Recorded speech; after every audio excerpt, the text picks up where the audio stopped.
4장 24절에서 30절까지의 말씀입니다. 이 말씀 한 절씩 교독하시겠습니다. 예레미야 44장 24절부터 30절 말씀입니다. 제가 먼저 24절을 읽겠습니다. 예레미야가 다시 모든 백성과 모든 여인에게 말하되 애굽 땅에서 사는 모든 유다 사람이여 여호와의 말씀을 들으라.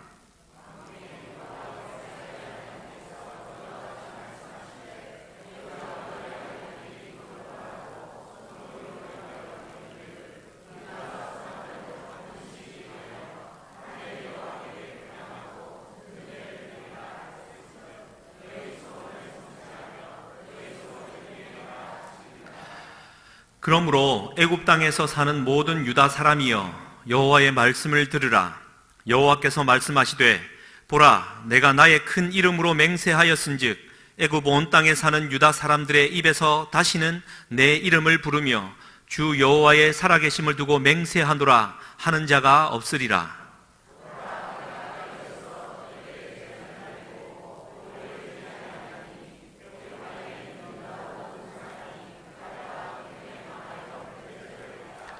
그런즉 칼을 피한 소수의 사람이 애굽 땅에서 나와 유다 땅으로 돌아오리니 애굽 땅에 들어가서 거기 머물러 사는 유다의 모든 남은 자가 내 말과 그들의 말 가운데서 누구의 말이 진리인지 알리라.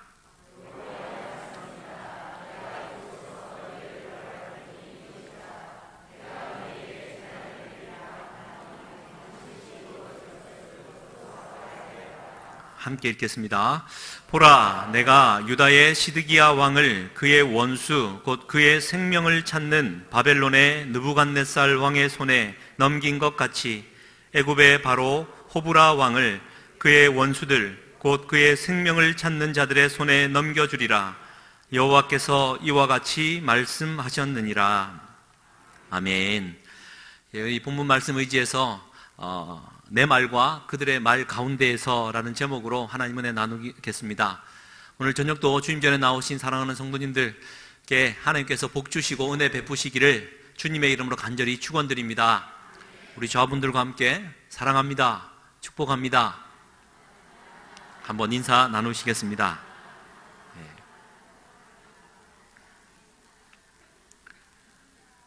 네, 좀 사랑이 많은 그런 교회가 되었으면 좋겠습니다.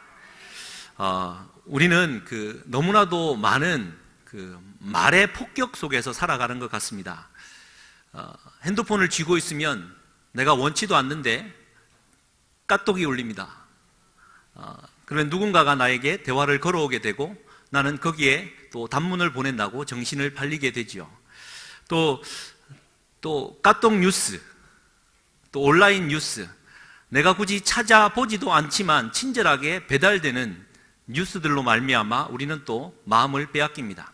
또 사실은 사실 확인을 좀 해봐야 되는 그러한 스토리도 있지만 또 너무나도 지나친 정부의 홍수 속에 살아가고 있습니다. 그래서 내가 좀 생각하며 살기보다는 어떤 면에서는 생각을 강요당하는 세상에 살고 있는 것 같습니다. 그러지 않습니까? 좀 홀로 있고 싶은 마음. 그래서 이 말이 넘쳐나는 세상에서 말 없는 말에 대해서 좀 많이 묵상하게 되어집니다. 말 없는 말. 그것은 사랑하는 사람과의 사이에서만 있을 수 있는 이야기죠. 사랑하는 사람과 함께 있으면 굳이 몇 마디 안 해도 시간은 훌쩍 갑니다. 그냥 좋은 것 아니겠습니까? 그냥 시덥잖은 말을 한마디 던져도 행복한 것 아니겠습니까? 그것이 곧 말 없는 말인 것 같습니다. 근데 성경에도요, 이 말 없는 말을 아름답게 표현한 시편이요, 19편 1절에서 4절, 그러니까 19편 말씀이 그렇게 시작되어집니다. 표준 세번역 버전으로 제가 한번 읽어드리겠습니다. 있으면 좀 띄워주시고요. 시편 19편 1절에서 4절은 이렇게 기록되어져 있습니다. 하늘은 하나님의 영광을 드러내고 창공은 그의 솜씨를 알려준다. 낮은 낮에게 말씀을 전해주고 밤은 밤에게 지식을 알려준다. 그 이야기, 그 말소리, 비록 아무 소리가 들리지 않아도 그 소리 온 누리에 울려 퍼지고 그 말씀 세상 끝까지 번져간다. 할렐루야. 우리 하나님의 말씀입니다. 하나님의 말씀이라는 것이 소리의 공해처럼 막 울려 퍼지는 것이 아니라 말 없는 말이 되어서 온 누리에 그렇게 퍼져간다라는 말입니다. 하나님의 사랑의 언어가 어찌 귀에 따갑거나 시끄럽거나 귀찮을 수가 있겠습니까? 지난 주일 밤 저녁 담임 목사님 설교를 들으면서 제가 문득 그런 생각을 하나 하게 되고 한 이야기가 떠올랐습니다. 제 성경책에 메모를 해두었는데요. 기억나시죠? 시편 92편 말씀에 의인은 종려나무와 같이 번성하고 백향목과 같이 성장한다. 그 이유가 이는 여호와의 집에 심겼기 때문이요 여호와의 뜰 안에서 성장하기 때문이다라고 기록을 합니다. 할렐루야. 어느 나무가 여호와의 뜰 안에 여호와의 집 안에 안 심겨지고 싶은 나무가 어디 있겠습니까? 근데 나무라고 하는 게 한번 심겨지면 그냥 그 자리에 있어야 되는 것 아닙니까? 내가 심겨져서 자라다 보니까 이게 여호와의 뜰 밖이에요. 그래서 스스로 뿌리를 쫙쫙 뽑아가지고 막 오징어처럼 달려가가지고 뿌리 쫙쫙 내리고 거기 딱 앉아있는 그런 게 아니지 않습니까? 나무란 존재가 그런 것 같습니다. 누군가가 여호와의 성전과 성전 밖에 울타리를 쳤겠죠. 나무는 언제나 그 자리에 있었을 겁니다. 적당한 자리에서 누군가가 울타리를 쳤고 그 누군가의 울타리 때문에 어떤 나무는 여호와의 뜰 안에 심겨진 나무가 되어지고 어떤 나무는 여호와의 뜰 밖에 심겨진 나무가 되었습니까? 얼마나 억울하겠습니까? 문득 그 설교를 듣고 있는데 제 마음 안에 그런 생각이 들었습니다. 근데 이 이야기가 또 여러분 많이 들었을 겁니다. 저도 어느 목사님의 설교를 통해 들은 이야기인데요. 1차 세계대전 때 프랑스에 이제 미군 3명이 친구 3명이 전쟁에 참전을 합니다. 근데 한 명이 전투하다 죽게 되죠. 이 친구의 시신을 두고 얼마나 애통해 하다가 오랫동안 애통해 하다가 묻기로 작정하고 교회를 찾아보니 이 세 친구는 전부 개신교도였거든요. 교회를 찾아보니 교회는 없고 성당뿐이었습니다. 그래서 이 성당에 들어가서 이 교회 앞마당에 교회 뜰 안에 우리 친구를 좀 묻어주십시오라고 말을 했습니다. 부탁을 했더니 신부가 나와서 우리는 천주교 법상 개신교도를 뜰 안에 묻을 수는 없습니다. 이제 그쯤 되면 말잔치가 시작되었지 않겠습니까? 왜 안 되냐? 하나님의 사랑, 신학적으로, 교리적으로, 아니 그걸 다 떠나서 좀 인간 대 인간으로 좀 묻어달라, 그런 말잔치가 벌어지지 않았겠습니까? 근데 그런 말은 전혀 없이 그냥 그들은 시신을 끌고 나와 그 담벼락 바깥에 묻어두었답니다. 그리고는 갔는데 3년 있다가 이제 오기로 하고 전쟁이 끝나고 돌아갔고 3년 있다가 돌아오니까 그 친구의 무덤이 없는 거예요. 뭐 다 예상하시겠지 않습니까? 막 무덤을 없애버린 것인 줄 알고 항의하러 들어갔는데 그 신부가 말을 합니다. 얼마 전에 우리가 울타리를 확장하는 그 결정을 냈는데 그 울타리를 이제 확장을 하면서 이 무덤도 개신교도의 무덤이지만 같은 예수를 주로 모시는 신앙인이기 때문에 우리가 울타리 안으로 넣기로 결정을 했다. 그래서 이 지금 무덤이 울타리 안에 있게 되었다. 뭐 그런 얘기 들어보신 적 있지 않으십니까?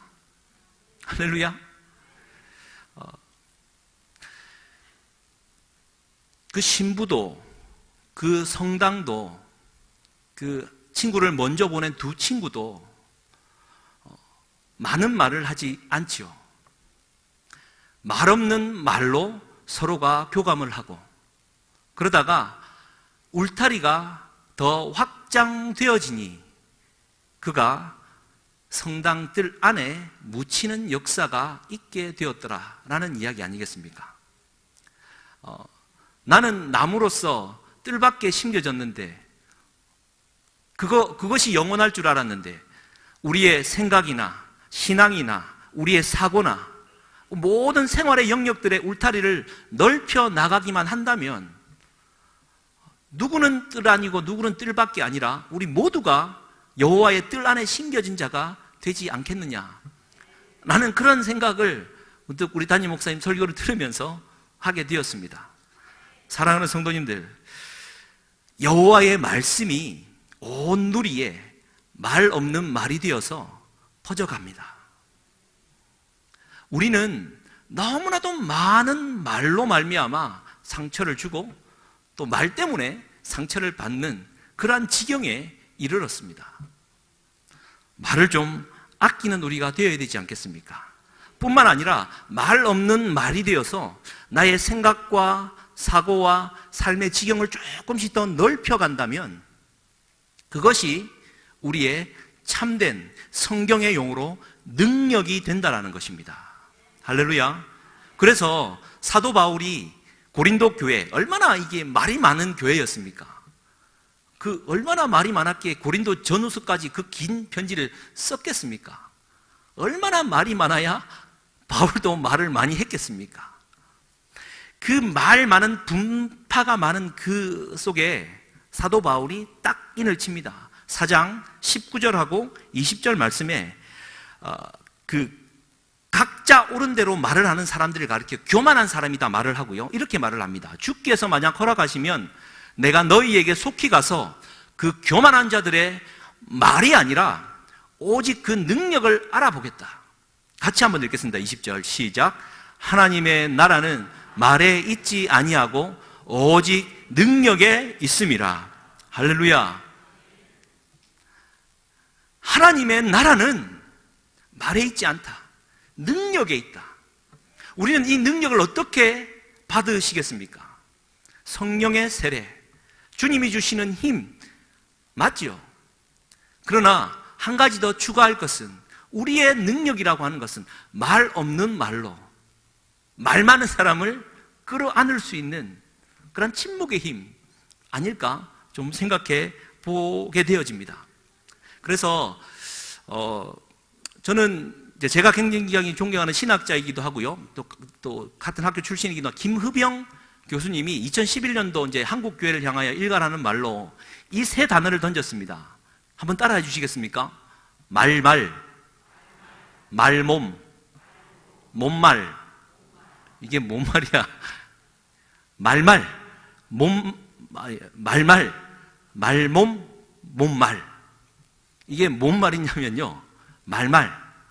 이제는 말을 너무나도 많이 했으니까 이제 말 좀 그만하자.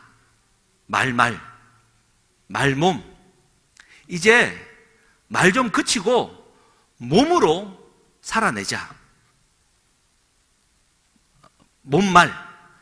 그동안 너무나도 많은 이야기들이 말장난, 말잔치로 갔는데 이제 몸을 좀 이야기하자.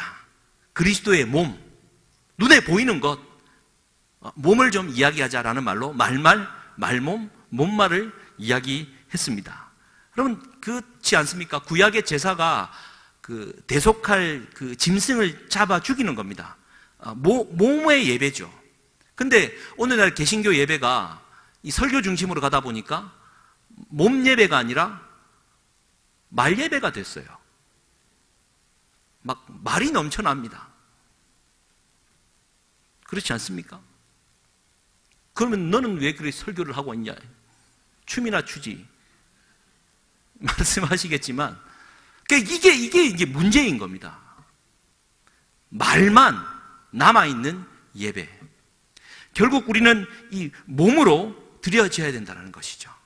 그 성육신이라고 말하는 것도 그렇게 이제 얘기를 하죠. 성육신, 그리스도가 몸이 된 것 아니겠습니까? 그러니까 몸으로 예배를 드리는 것으로 해석을 하죠. 그래서 성육신 사건은 하나님의 말씀이 육신을 입고 몸이 된 사건, 말몸 사건이고요. 십자가의 사건은 어떻습니까? 주님이 그 깊은 사랑을 온 몸으로 다 쏟아 놓으신 몸이 우리의 영원한 생명의 말씀이 되어진 사건이, 이 못말 사건이 십자가 사건 아니겠습니까? 할렐루야. 좀 몸으로 말하고 몸으로 살아내는, 말 없는 말로 좀 우리가 신앙생활 할 줄 아는 우리가 되어야 될 줄 믿습니다. 그래서 이 정서는 대한민국 정서죠. 지난번에도 한번 말씀드린 적이 있는데요. 외국 종은 리버티 벨이라 그래서 그 종입니다. 이 무슨 종이죠? 딸랑딸랑. 이거 무슨 종입니까? 애들이 하는 거. 오늘 제가 이 말로, 몸으로 표현을 해야 되겠네요. 하여튼 딸랑딸랑 하지 않습니까? 안에 있는 무슨, 벨, 어쨌든, 리버티 벨이라고 하는데 벨입니다. 딸랑딸랑딸랑딸랑 하면서, 물론 소리가 둥둥, 아름다운 이게 종소리도 나지만, 결국에는 이것은 안에서 뭘 쳐가지고 소리를 억지로 내는 겁니다만, 우리의 오늘 이게 말이 상격이 잘 안 나네요. 성덕대왕 신종, 에밀레종은 밖에서 빵 치면 온 몸을 울려가지고 뻥, 그 소리가 얼마나 깊고 또 웅장하고 멀리 갑니까? 온 몸으로 울려내는 에밀레종과 같은 이러한 영성이 곧 우리 기독교인의 영성인 것이죠. 막 딸랑딸랑딸랑딸랑 하면서 막 이 졸삭대는 이게 영성이 아니라 말로 하는 영성, 온 몸으로 말씀을 받아 한 번에 깊은 호흡으로 이 소리를 멀리 뻗어내는 말 없는 말과 같은 영성, 그것이 이제 그리스도인의 영성 아니겠습니까? 그래서 로마서 12장 1절과 2절은 말하죠. 너희가 드릴 예배, 곧 너희 몸을 하나님이 기뻐하시는 산 제사로 드려라. 그러니까 너희의 몸을 하나님이 기뻐하시는 산 제사로 드려라. 이것이 하나님이 기뻐하실 영적 예배다. 영적 예배는 영적 예배인데 왜 몸을 이야기하십니까? 우리가 깊이 생각해야 될 부분입니다. 우리의 몸을 울려서 몸으로 살아내는 삶이 진짜 예배다. 그 얘기 아니겠습니까? 그래서 잘 아시는 말씀, 미가서 6장 8절입니다. 하나님이 말씀하셨습니다.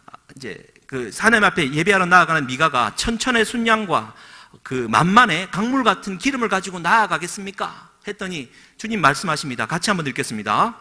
사람아, 주께서 선한 것이 무엇임을 내게 보이셨나니 여호와께서 내게 구하시는 것이 오직 정의를 행하며 인자를 사랑하며 겸손하게 내 하나님과 함께 행하는 것이 아니냐.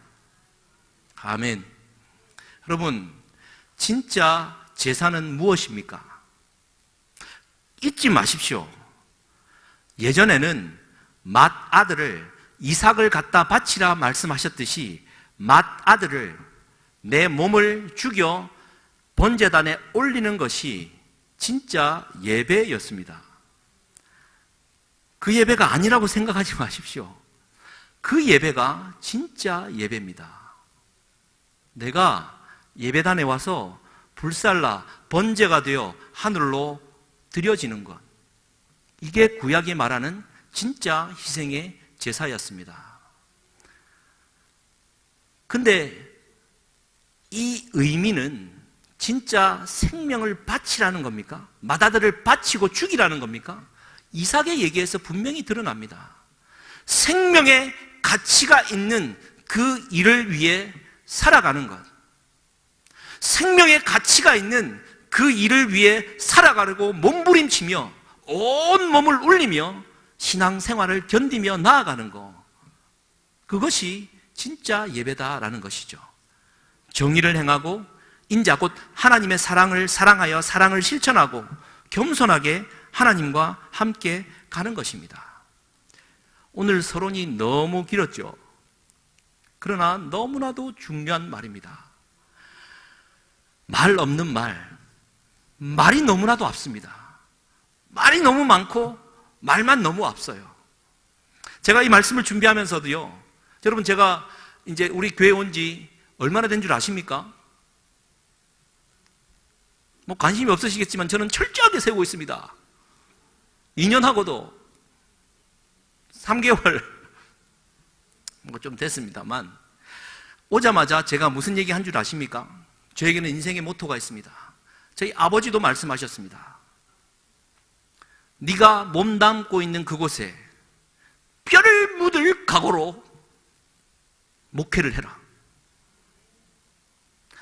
저는 개인적으로 가진 생각이 있습니다. 독수리는 썩은 고기를 뜯어 먹을지언정, 호랑이는 굶어 죽을지언정 썩은 고기는 먹지 않는다. 연대생과 고대생의 만남에서 이루어지는 대화의 일부분입니다. 열정과 패기를 가지고 내가 굶어 죽을지언정 하나님 나라를 위해 내가 변질되지 않고 살아가겠습니다. 내가 정말 막 섬기는 그곳에 뼈를 묻을 각오로 달려가겠습니다 라고 말을 했던 것 기억 못하시기를 주님의 이름으로 간절히 축복합니다. 못하실 거예요. 혼자만이 아니까. 근데 늘 그런 얘기를 하고 난 다음에 제 삶이 1년이 지나고 2년이 지나고 시간이 흘러감에 따라 이거 말이 너무 앞서는 거예요. 성도님을 보기에 민망한 거예요. 물론 나름대로는 최선을 다하지만 정말 뼈를 묻을 각오로 그러지 못하고 있는 이 제 자신을 발견하면서요, 진짜 말없이, 말 없는 말로 온 몸으로 살아내는 게 얼마나 중요한데, 막 설레발치면서 막 내가 열심히 할 테니까 보십시오, 막 한번 보십시오 라고 이 말이 앞서는 제 자신을 보게 되어집니다. 그러하지 않으십니까? 말몸, 몸말의 삶을 우리가 살아내야 되지 않겠습니까? 이 긴 서론이 왜 필요했냐면요, 예레미야가 몸담고 있던 남유다의 멸망, 이제 예루살렘이 완전히 멸망당해버린 그 순간에도 사람들 사이에 말잔치는 여전했더라라는 것입니다. 기억하십니까? 시드기야가 두 눈알이 뽑히고 끌려가면서 가서는 죽게 되어지지만 바벨론 왕 느부갓네살 왕이 그다랴라는 인물을 왕으로 앉힙니다. 그다랴는 그 다윗과 예루살렘 성 중심으로 세워주던 그 기반을 완전히 버려버리고요, 다른 장소에서 다른 기반에 따라 새로운 세팅을 하니까 이제 새 왕이 세워졌다라는 말을 들으니 많은 사람들이 주변에서 들어왔습니다. 그 중에 두 사람이 유명했죠. 첫 번째가 이스마엘, 다윗 왕과의 왕족이었습니다. 자기의 마음으로 볼 때 민족의 흥왕은 다윗 왕조의 그 언약을 지켜야 되기 때문에 그다랴라는 이 듣보잡, 이 듣지도 보지도 못하는 잡것이 운이 통치하는 것은 말이 안 맞다. 그래서 가서 죽여버리죠. 그래 자기가 왕이 되려고 합니다. 근데 왕이 되기는커녕 욕망에 사로잡힌 그의 말잔치에 사람들은 다 알았던 거죠. 그는 고작 8명만을 데리고 암몬이라는 족속으로, 나라로 도망가 버립니다. 누구만 남습니까? 요하난이라는 인물. 그래도 많은 사람들이 그를 추종했습니다. 예루살렘을 지켜야죠. 하나님도 그리 말씀하셨습니다. 그다랴가 죽었으면 요하난이라도 그 자리를 지켜야지. 요하난은 어디로 갑니까? 애굽으로 도망칩니다. 이게 이 민족의 멸망의 마지막 순간입니다. 근데 여러분 이 성경을 좀 자세하게 읽진 않아서 좀 뛰어넘었지만 이 요하난이요, 사람들을 데리고 애굽으로 내려가다가 42장 끝부분에 보면 게롯 김함이라는 곳에 잠깐 머무릅니다. 그러니까 애굽을 들어가기 직전이에요. 그러니까 김함의 여관이라는 곳입니다. 잠깐 머무르는 곳에 이제 요하난이 예레미야와 바룩 선지자를 다 데리고 그 자리에 딱 하룻밤을 자면서 이렇게 부탁을 합니다. 예레미야, 너희의 하나님한테 기도해라. 그래, 우리가 마땅히 가야 될 길과 해야 될 일을 응답받고 내게 말해줘라. 말 얘기입니다. 그랬더니 예레미야가 기도합니다. 응답이 왔습니다. 애굽에 갔다가는 칼과 기근과 전염병에 죽을 것이다. 말씀합니다. 바벨론 왕을 두려워하지 말고 여기서 그냥 눌러쌀면 불쌍히 여겨서 너희를 본향으로 돌려보낼 것이다. 근데 이제 이 사람들이 요하나님 뭐라고 말합니까? 아니다. 네 지금 거짓말하지 마라. 애굽만 가면 전쟁도 없고 기근도 없는 그곳에서 우리가 살 것이다. 싸움이 이 말다툼이 벌어지게 되어집니다. 그러자 그러자 이제 또 이렇게 반문하죠. 사람들이 예레미야에게 이렇게 반문합니다. 너 혹시 바벨론 갈대아 사람에게 붙잡혀 죽게 할 작정이지? 믿을 수 없다. 그러면서 예레미야와 바룩을 억지로 끌고 애굽으로 데려가 버립니다. 여러분, 이 장면은요, 정말 우리가 비참하게 기억해야 될 장면입니다. 여호와 하나님께서 울부짖고 있는 이스라엘 백성들을 눈으로 보고 듣고 그들의 마음을 아파하여 출애굽시켰습니다.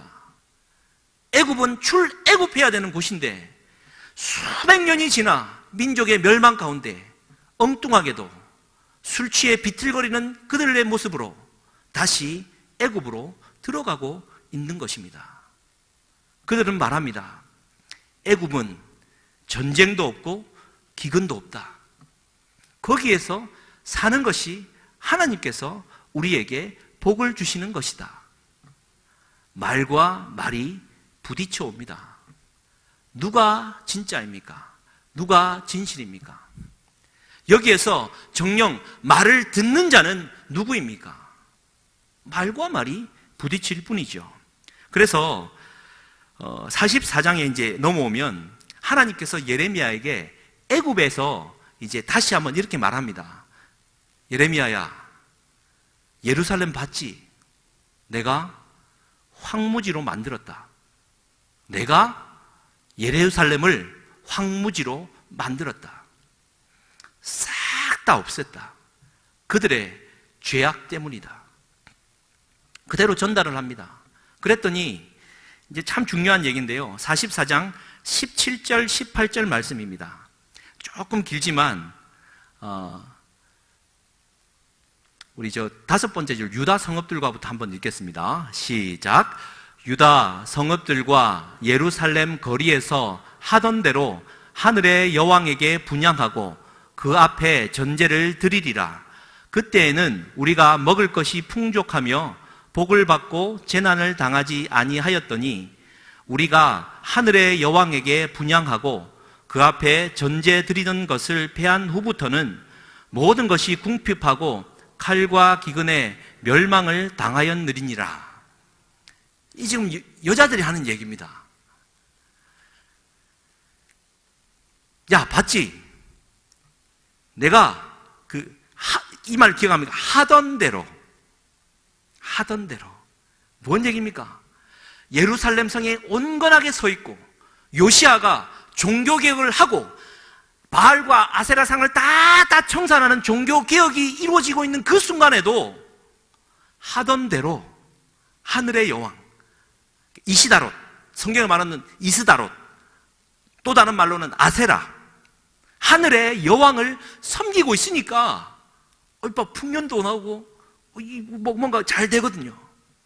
하늘의 여왕을 섬기지 않으니까 정말 멸망당한 거 아니냐라고 지금 또 말을 하는 겁니다.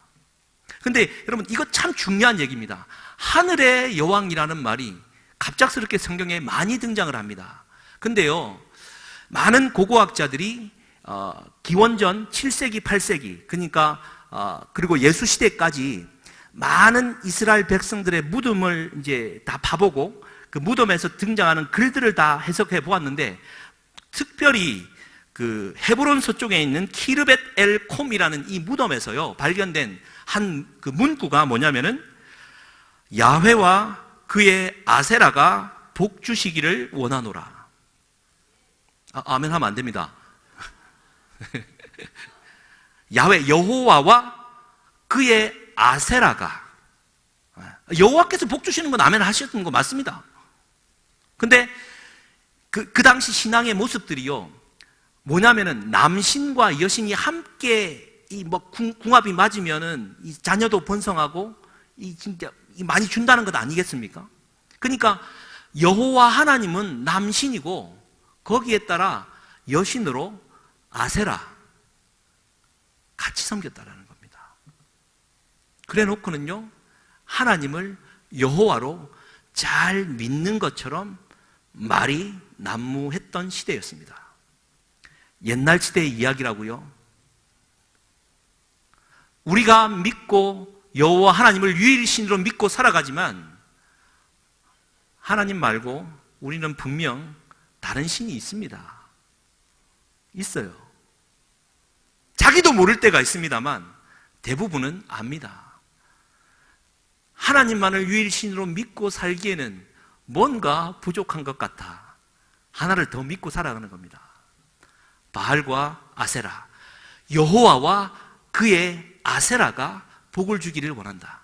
그래서 지금 새벽 기도에 오늘 아침이었는데요, 요한계시록 18장에 의하면 그 많은 심판의 얘기가 진행되다가 마지막은 바벨론이라고 불리는 음녀가 마지막으로 심판을 받습니다.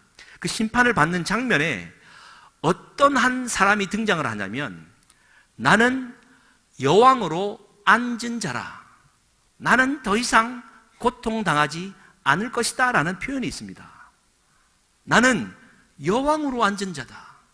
사랑하는 성도님들, 집에서 여왕으로 받들림을 받고 계십니까? 회개하시기를 바랍니다. 나는 여왕으로 앉은 자다. 마지막 심판 때에 나타나는 이야기이기도 하고요, 이스라엘 백성들의 마음 안에 가장 깊숙이 자리 잡은 하늘의 여왕에게 여호와 하나님과 함께 예배드리면 우리가 풍족해졌던 그 시대, 하던 대로 애굽에서 똑같이 할 것이다 말을 하고 있는 겁니다. 이게 이스라엘 백성들의 수준이죠. 그래서 오늘 읽었던 본문 말씀 27절에 25절입니다. 25절에 이렇게 기록, 만군의 여호와 이스라엘 하나님께서 이와 같이 말씀하시되 너희와 너희 아내들이 입으로 말하고 손으로 이루려 하여 이르기를 우리가 서원한 대로 반드시 이행하여 하늘의 여왕에게 분향하고 전제를 드리라 하였은즉 너희 서원을 성취하며 너희 서원을 이행하라. 이게 무슨 얘기입니까? 예레미야도 화가 난 겁니다. 말하다 지쳤어요. 그냥 그만두면 되는데, 그래, 걔 니 알아서 해라! 네가 아닙니까? 니 알아서 해! 니 알아서 해! 라고 얘기를 하는 겁니다. 그랬더니 온 몸을 다하여 니 알아서 해라라고 표현하는 그 예레미야의 몸을 통하여 드러내는 하나님의 그 분노의 마음을 알아주지는 못한 채 그들은 여전히 하늘의 여왕을 섬기며 거기에서 살다가 죽임을 당하게 된다는 것이죠. 그래서 28절에 이렇게 기록되어집니다. 다 죽고 멸절되겠지만 칼을 피한 애굽에 있던 소수의 사람이 애굽 땅에서 나올 텐데 유다 땅으로 돌아와서 애굽 땅에 들어가면 거기서 머물러 사는 유다의 모든 남은 자가 본다라는 겁니다. 뭘요?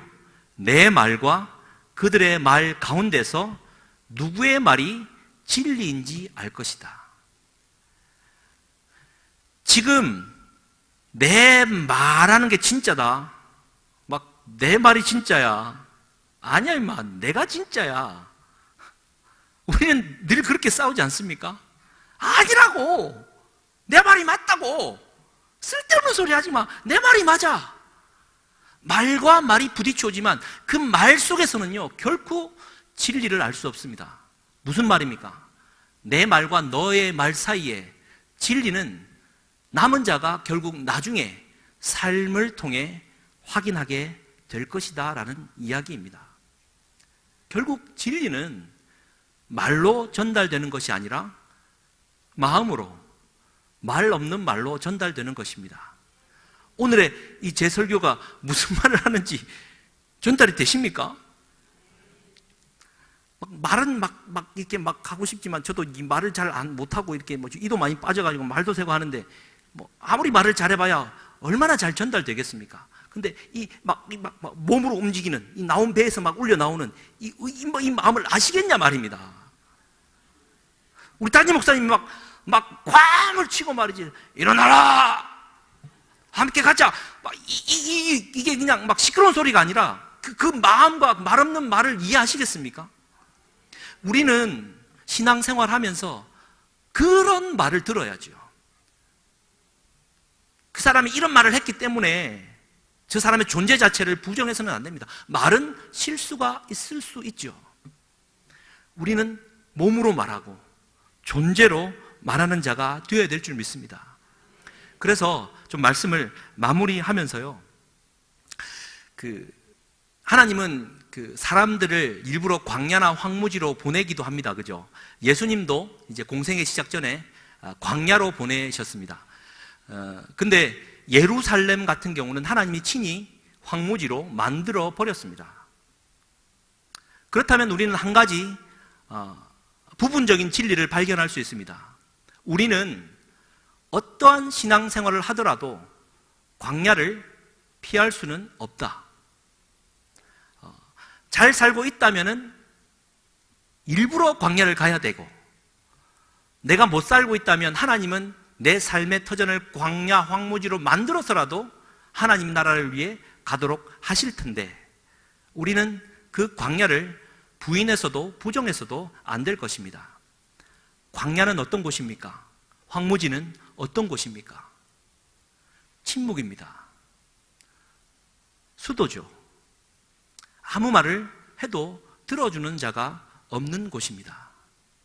오로지 하늘을 향하여 귀를 열고 주님께만 말할 수밖에 없는, 정말 말 없는 말이 진리로 남을 수밖에 없는 곳이 광야, 곧 황무지 아니겠습니까? 근데 이거 아십니까? 광야라는 히브리 언어는, 한번 따라하시겠습니까? 미드바르. 안 따라하셔도 됩니다. 좀 우리 학가다 하는 친구들에게는 일부러 좀 이렇게 미드바르를 좀 있게 해달라 하는데, 미드바르라는 언어입니다. 근데 이거 아십니까? 하나님의 말씀, 여호와의 말씀, 하나님의 언어를 가리키는 말은 다바르, 미드바르와 다바르는 뭔가 좀 닮은 듯한 느낌이 있지 않습니까? 그런데요, 이거 아십니까? 이스라엘 백성들이 요단을 건널 때 메고 갔던 거, 전쟁터만 나아가면 이겼던 거, 하나님의 10개의 돌판이 담겨있는 언약궤, 언약궤를 가리키는 언어가 드비르인 줄 아십니까? 하나님의 임재가 있는 언약궤를 가리켜 드비르라 말하고, 하나님의 말씀을 가리켜 다바르라 말하고, 하나님의 임재와 하나님의 말씀이 있는 곳이 곧 미드바르, 광야라는 것입니다. 결코 다른 곳이 아니다라는 것이죠. 사랑하는 성도님들, 지금 하나님의 뜻에 따라 일부러 광야로 나아가셨습니까? 혹은 하나님이 나를 얼마나 크게 쓰시고자 원하셨기에 지금 여러분의 삶을 싸그리 다 갈아엎어 황무지로 만드셨습니까? 이 모든 과정을 통과하면 하나님께서는 여러분들을 정금과 같이 쓰실 것입니다. 그러니 좋은 말이 있죠. 부화내동. 작은 일에 흔들리지 마시고 말 조심하며, 우리 하나님 말씀하시죠. 민수기 23장 19절. 너가 내 귀에 들린 대로 내가 행할 것이다. 하나님 앞에 축복하는 말, 사랑하는 말, 섬기는 말, 아름다운 말, 정말 말 없는 말, 그런 사람이 저도 되었으면 좋겠습니다. 우리 성도님들이 다 되었으면 좋겠습니다. 우리 주님이 함께 하실 줄 믿습니다. 우리 찬송 함께 좀 고백했으면 좋겠습니다. 피난처 되신 주 예수, 영원한 승리의 왕이 우리 주님이십니다. 전쟁이라는 것도요, 많은 언어의 그런 폭격 속에서도 우리 주님만이 승리하십니다. 우리 주님이 임재하시면 온 땅 흔들리고, 우리가 기도하면 하늘 문이 열려주십니다. 우리 함께 한번 고백하겠습니다.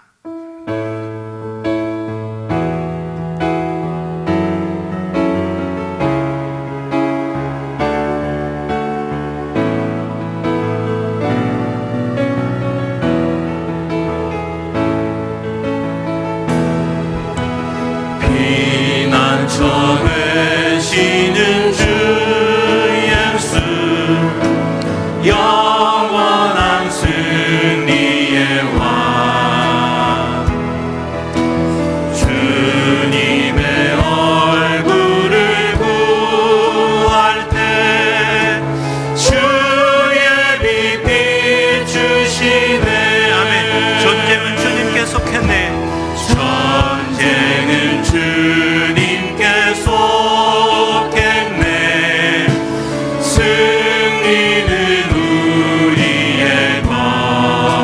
우리 주님 예수의 이름을 높이며 영원히 찬양하리. 아멘. 주님의 임재에 온 땅 흔들리고, 우리 기도에 하늘 문 여시는 온 민족과 열방 주께 경배해. 영원히 보좌에 계신 아멘.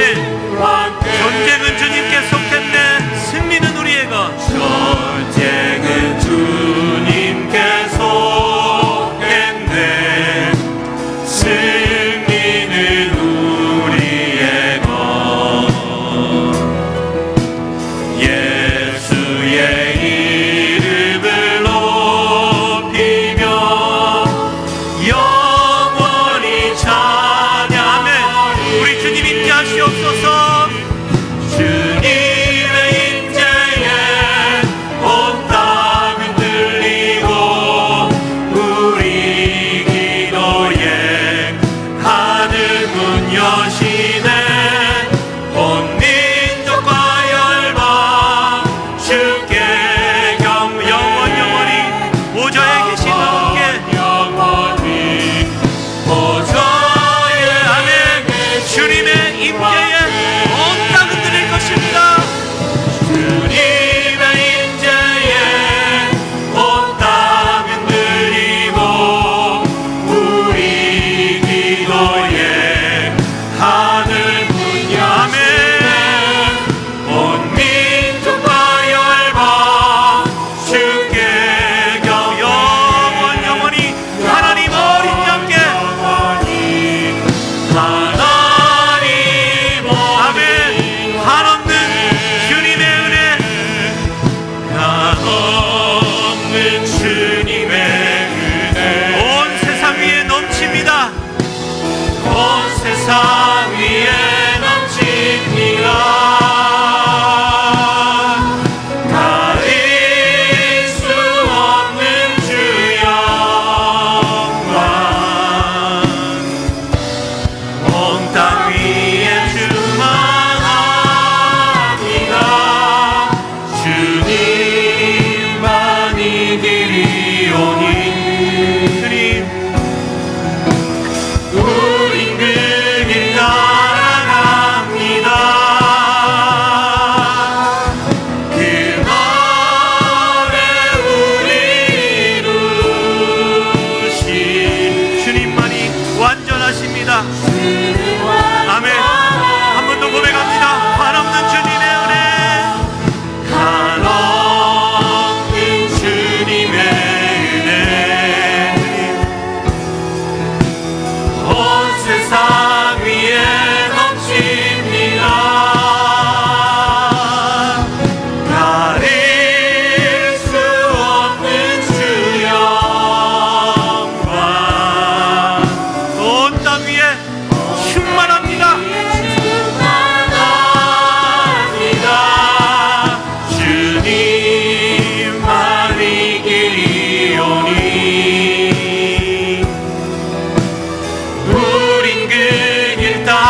광야의 길, 우린 그 길 따라갑니다.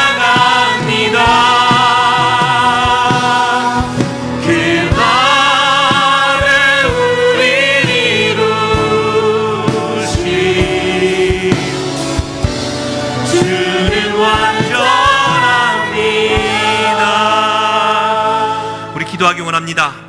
순종하지 않고 변명하고 욕망대로 살아가며 정죄의 입술을 그치지 않았던 나의 죄를 용서하여 주시옵소서. 이제 말을 그만하고 말을 몸으로 살아내는 자가 되게 하여 주시옵소서. 광야와 황무지로 나아가 주님의 임재를 경험하고 하나님의 말씀을 받는 자가 되게 하여 주시옵소서. 주님 앞에 말수를 줄이고 침묵하며 나아갈 수 있는 자가 되게 하여 주시옵소서. 그러한 간절한 마음으로 주여 3번 부르짖고 우리 함께 기도하시겠습니다. 주여, 주여, 주여. 살아계신 하나님 아버지여 감사합니다. 하나님 아버지, 또 우리는 말잔치에 참여합니다.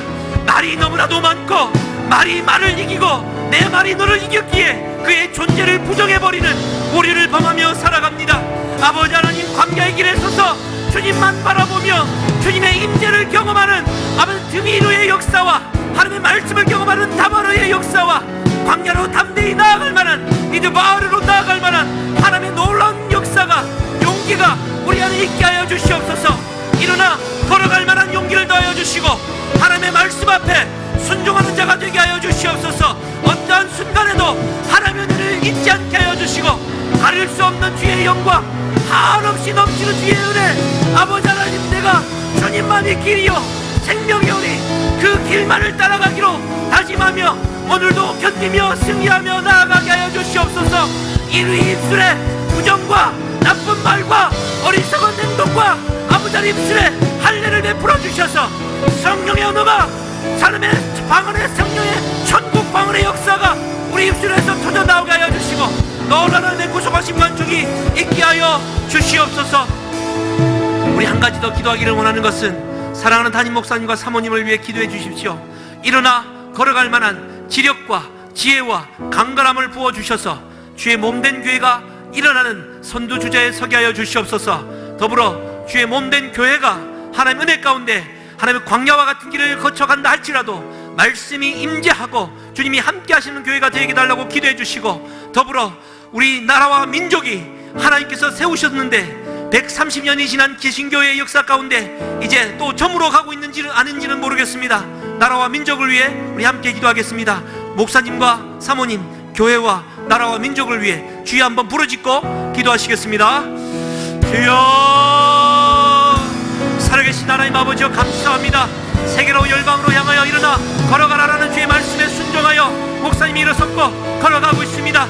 하나님께서 더욱더 지혜를 더하여 주시고 한마음 반드시에서 우리 모두가 걸어가게 하여 주시옵소서. 아버지 목사님과 사모님의 영육간의 혐오를 더하여 주시고 성령의 충만함을 더하여 주시고 새로운 성령의 세례를 베풀어 주셔서 오늘도 이기는 자가 되게 하여 주시고 성령의 은혜로 아버지는 리더십을 가지고 주의 몸된 교회가 아버지 하늘나라를 위해 하는 마음껏 비상할 수 있도록 은혜를 더하여 주시옵소서. 사모님의 건강을 지켜주시니 감사합니다.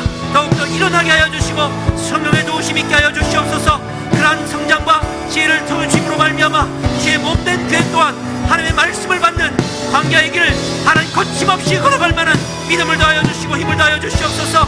나라와 민족 가운데 하나님의 긍휼과 자비를 베풀어 주시고 성령의 충만함을 더하여 주시고 주의 몸된 교회들이 일어나게 하여 주시며 그리스도인들이 바른 가치관과 정신을 가지고 말로 다투는 것이 아니라 몸으로 하나님의 삶을 실천해내는 가운데에 정의를 행하며 인자를 사랑하며 겸손히 주님과 더불어 겸손히 걸어갈 만한 믿음과 용기를 더하여 주셔서 그리스도인다운 결정과 은혜가 우리 가운데 일어나게 하여 주셔서 주의 몸된 교회가 타락하지 않고 변질되지 않고 하나님 광야의 길을 거침없이 잘 항해할 수 있도록 주의 은혜를 더하여 주시옵소서.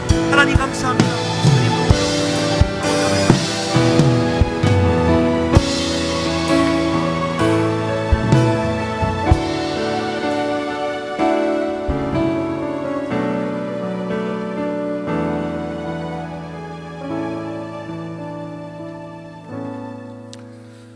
살아계신 아버지 하나님 감사합니다. 세우신 목사님을 통해서 또 우리에게 필요한 말씀이 선포되게 하시니 감사합니다. 그 말씀 부여잡고서 주여 저희들이 주여 입으로 말하는 것이 아니라 몸으로 말하며 행할 수 있는 이와 같은 아름다운 은혜가 넘치게 하여 주시옵소서. 우리 성도들 이제 혹독했던 겨울을 지나고 새봄을 맞이하게 되었는데 영육간에 새 힘을 하게 해주시어서 성전 미문의 안진방이처럼 베데스다 연못가의 주여 환자처럼 주여 누워만 있을 것이 아니라 예수의 이름으로 일어날 수 있게 하여 주시옵소서. 병든 자도 일어나게 하시고 실패한 자도 일어나게 하시고 낙심된 자도 일어나게 하여 주시옵시고 믿음이 주여 약해진 자도 다시 일어나게 하여 주시어서 새 힘을 얻을 수 있게 하시옵소서. 이 시간에도 주님 앞에 정성스러운 예물들을 여러 가지 모양으로 드렸사오니 주님이 연락해 주시옵소서. 특별히 성경금을 드린 손길들을 기억하시고 축복해 주시고 11조금과 감사금에 더욱더 풍성케 하시는 주님의 축복이 넘치게 하시옵소서. 예수님의 이름으로 기도하옵나이다. 아멘. 광고 말씀 한두 가지 드리도록 하겠습니다.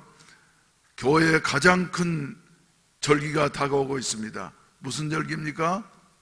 부활절입니다. 그래서 4월 1일 날은 부활절이 되어지는데 아무튼 3월 마지막 주에는 이제 우리가 고난주간 특별 새벽 기도회를 월요일부터 금요일까지 갖기로 이렇게 결정을 했습니다.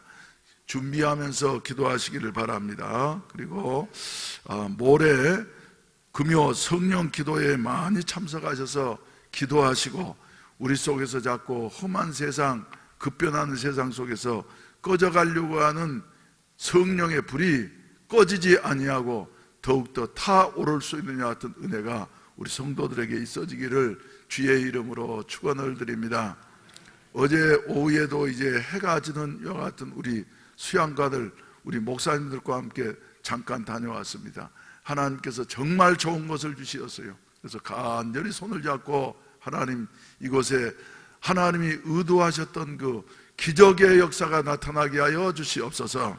메마른 심령들이 성령 받게 하시고 병든 자들이 고침받게 하시고 마음속에 소원을 가진 자들의 소원이 이루어질 수 있는 이와 같은 기적의 동산이 되게 하여 주시옵소서.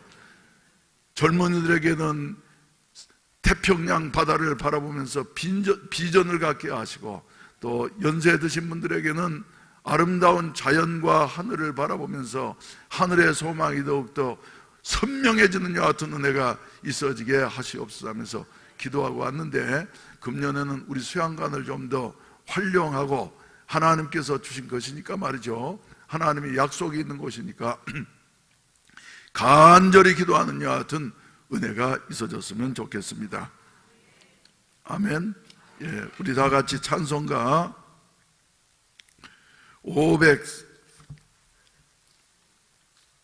545장, 예, 오늘 주신 말씀처럼 말이죠. 예, 하나님의 말씀은 우리의 눈에 보이지 않는다 할지라도 그 말씀 반드시 이루어질 줄로 믿습니다.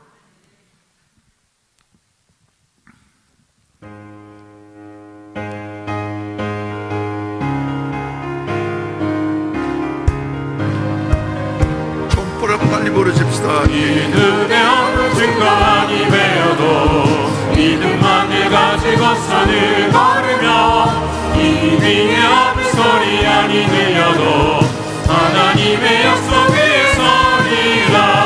걸어가세 믿음 위에 서서 나가세 의심 버리고 걸어가세 믿음 위에 서서 등과 위에 아무 증거 없어도 이 눈에 보기에는 어떠하든지 이미 얻은 증거대로는 믿으며 이 맘에 의심 없이 살아갈 때에 우리 소원 주 안에서 이루리.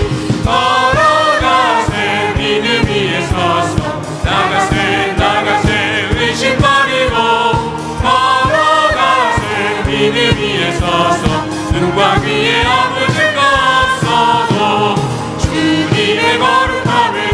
맹세한 주 하나님 아버지는 참 기쁘다.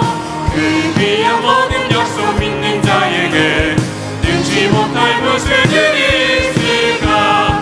걸어가세 믿음 위에 서서 나가세 의심 버리고 걸어가세 믿음 위에 서서 눈과 귀에 아무 증거 없어도 다시 한번 믿음의 거룩함을 두고 맹세한 주 하나님 아버지는 참 기쁘다. 그 귀한 모든 약속 믿는 자에게 능치 못할 무슨 일이 있을까. 걸어가세 믿음 위에 서서 나가세 의심 버리고 걸어가세 믿음 위에 서서 눈과 귀에 아무 증거 없어도. 아멘. 이 시간에 다 같이 주여 삼창하시고 난 다음에 우리가 나아가려고 하면 성령께서 우리를 힘주시고 또 새롭게 해야 되겠사오니 예수의 이름으로 믿음으로 전진하고 나가게 하여 주시어서 주님의 뜻을 온전 성취할 수 있는 이런 아름다운 삶이 되게 하여 주시옵소서. 주여 삼창하시고 기도하시다가 자유롭게 하시겠습니다. 주여 자비하신 우리 아버지 하나님, 이 시간에도 주의 성령께서 주여 강력하게 역사해 주시옵소서. 주여 성령의 놀라우신 아버지께 시간 되실 수 있도록 주님이 인도하여 주시옵소서. 주님의 뜻을 구하며 나아가는 심령마다 주님 찾아가 주시고 안수하여 주시고 주의 보혈로 덮어주시고 주님의 나라와 은사와 영광의 은혜의 길을 선택하며 나아갈 수 있는 강하고 담대한 믿음 허락하여 주시옵소서. 아버지 상황이 어렵고 힘들다 할지라도 연약한 육체 가운데 있다 할지라도 주님이 아버지